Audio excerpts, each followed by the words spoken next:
اليوم كما كان قال صاحب الجلالة على أن المغرب لم يعد مزرعة لشي دولة محمية وماشي محمية. أنا قلت لها مزرعة لأن المزرعة كانوا دائما كيغرسوهما وياكلوهما ويجنيوهما ويديوهما يبيعوا.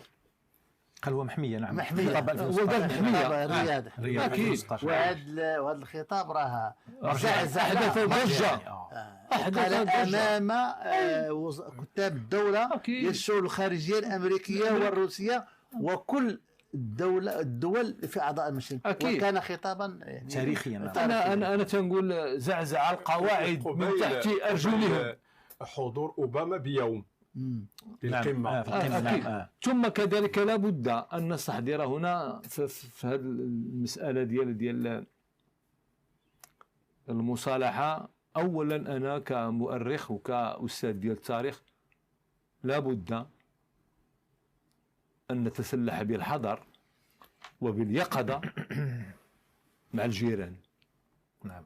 لا يؤتمن إليهم. هذا رأيي الخاص تاريخي. أنا قريت مولي عبد الرحمن مع الأمير عبد القادر الجزائري. لو تعلمون الأراضي التي بسطت للجزائريين مع مولي عبد الرحمن لتفاجأ الجميع. تخيل معايا، ياكل ويشرب ويتكسى ويتداوى ويتعالج ويتسلح فابور، واللي عنده مهنه هاد الدكان ما يخلص لا ضريبه لا والو. هادشي موثقاه فرنسا. الى رجعنا الصراع ديال 50 عام غادي يتحل في 50 يوم، صعيب. علاش؟ لان لابد على المؤرخ ان يقرا ما بين سطور الوثيقه.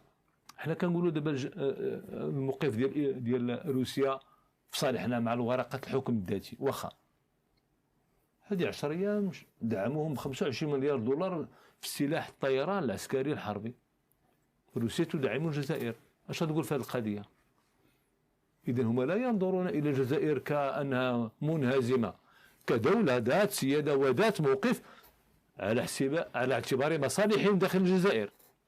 ثم كذلك إذا مشينا لأمريكا، وملي كان نائب الرئيس الأمريكي في الجزائر سندعم أمن واستقرار الجزائر، قالها ولو ما كايناش بالعظمة ديال اللسان ديالو، بالعظمة ديالو قال سندعم أمن واستقرار الجزائر. هذا رقص على حبال ماشي حبل واحد. ثم كذلك ملي كنسمعوا في مجلس الأمن يتحدثون عن الحكم الذاتي يكون فريكوير، يعني حكم ذاتي يكون حقيقي ملموس. هنا كاين رسائل جديده بشي طريقه اخرى جديده باش يفهموها الامريكيين. ولكن انا اللي تنقول امام المغاربه، اذا فهمتوني، واش الجزائر غترضخ بهذه السهوله من بعد 50 عام؟ واخا تكون المسقله الامريكيه غترضخ. اين هي الضغوطات الفرنسيه؟ الناس راه مازال غالطين. ما تزال الجزائر تسير بأوامر فرنسية ماشي روسيا. روسيا عندها مصالح، ولكن داخل ردهات الإدارة الجزائرية تسيير فرنسي محض. ولا بغينا نرجعوا للتاريخ، شوفوا الزيارة ديال ماكرون اللي كان هبط عندهم يعطي أوامر أمام الرؤساء الجزائر غير من الإشارات ديال يديه، بحال كيأمرهم وكسمع وي مسيو لو بريزيدون وي سيدي. هذه المسائل راه كاينه ونتجاوزها. ولكن كمؤرخ دائما اعتمد على الجبهه الداخليه. لا قوينا الجبهه الداخليه. علاش؟ الحسن الثاني قال لهم اللي كان راجل يجي يخرج الاداره المغربيه ويخرج المغاربه من الصحراء. حنا كنقولوا دابا المينورسون. انا كنسمع في التقارير دابا ديال غوتيريس كيقول لك 12 شهر. المستشار ديال ترامب تيقول لك 3 شهور، اولا في المسوده ديالهم من هنا 3 شهور جونفي غادي يمشيو. بالله علينا جميعا، واش كنعتقدوا على ان كل شيء يغازلون؟ انا كنقولها يغازلون بورقه الحكم الذاتي، وحنا عندنا سبق تاريخي في الحكم الذاتي. عباد الله، مولاي سليمان في الصحراء الشرقيه، مولاي سليمان في بلاد وادنون وفي الساقيه الحمراء وفي واد الذهب. ثم كنهضروا كذلك على الاستفتاء. الاستفتاء الشيخ العبادي لماء العينين في الامم المتحده في 67. ارجعوا اقراوا هذه المسائل.